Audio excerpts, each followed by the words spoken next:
Assalamualaikum warahmatullahi wabarakatuh.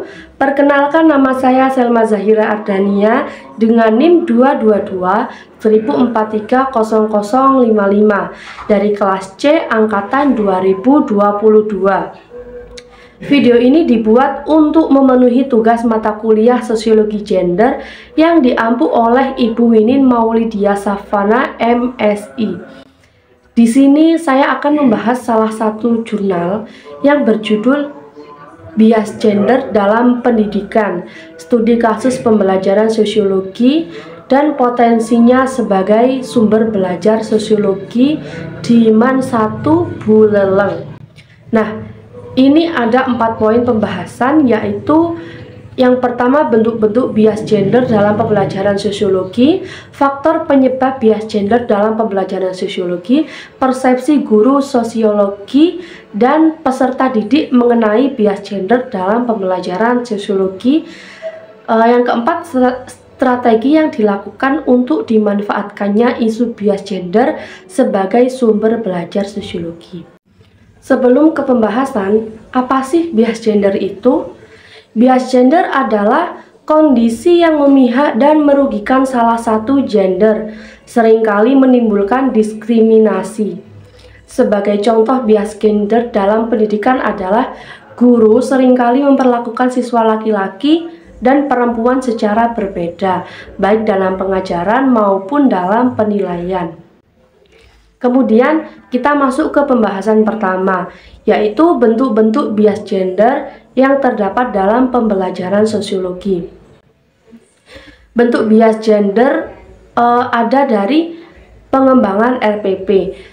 Bentuk bias gender dalam pengembangan RPP ditemukan adanya penempatan perempuan sebagai subordinasi atau menomorduakan, yang ditemukan pada bagian langkah kegiatan kreativitas dan bagian penutup, di mana terdapat kalimat yang hanya menggunakan kata siswa tanpa diikuti pula dengan kata siswi.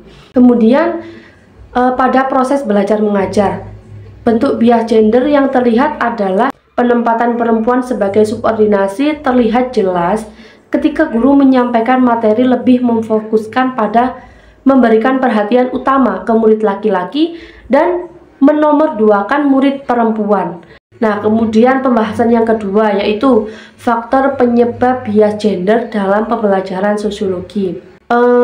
Di sini ada 2 faktor, yaitu faktor internal dan eksternal. Faktor internal ini meliputi ketidakpahaman guru mengenai bias gender.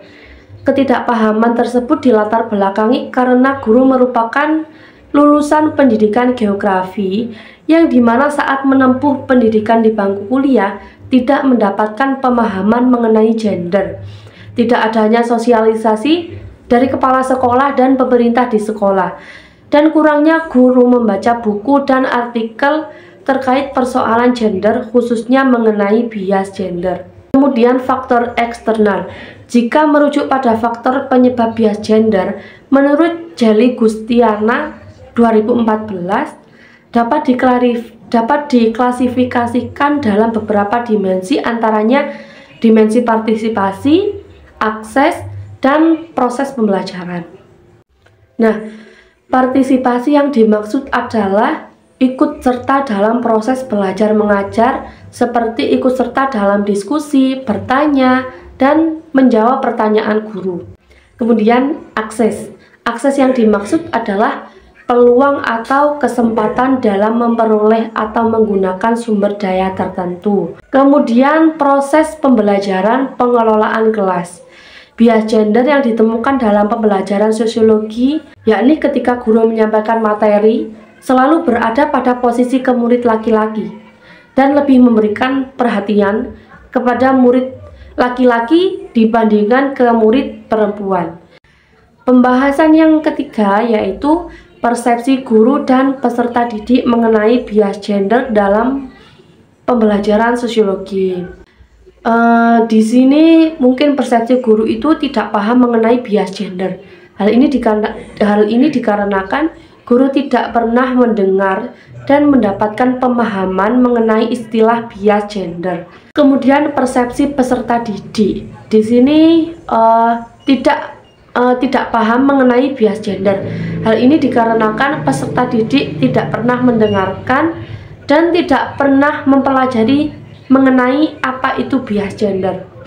Kemudian peserta didik beranggapan bahwa terdapat perlakuan yang berbeda antara murid perempuan dan laki-laki yang ditunjukkan oleh guru. Kemudian peserta didik beranggapan bahwa pembelajaran sosiologi belum bebas dari bias gender karena peserta didik masih merasakan adanya perlakuan yang berbeda yang dilakukan oleh guru. Selanjutnya, pembahasan yang terakhir, yaitu strategi untuk memanfaatkan isu bias gender sebagai sumber belajar. Berkaitan dengan hal tersebut, maka diperlukan sebuah strategi pembelajaran yang sesuai untuk memanfaatkan isu bias gender sebagai sumber belajar. Dalam hal ini, strategi yang sesuai untuk memanfaatkan isu bias gender sebagai sumber belajar sosiologi ini menggunakan strategi pembelajaran inquiry yang dikombinasikan dengan strategi pembelajaran afektif. Nah, itu adalah pembahasan dari saya mengenai jurnal bias gender dalam pendidikan. Jika ada salah kata, mohon maaf yang sebesar-besarnya. Sekian dari saya. Wassalamualaikum warahmatullahi wabarakatuh.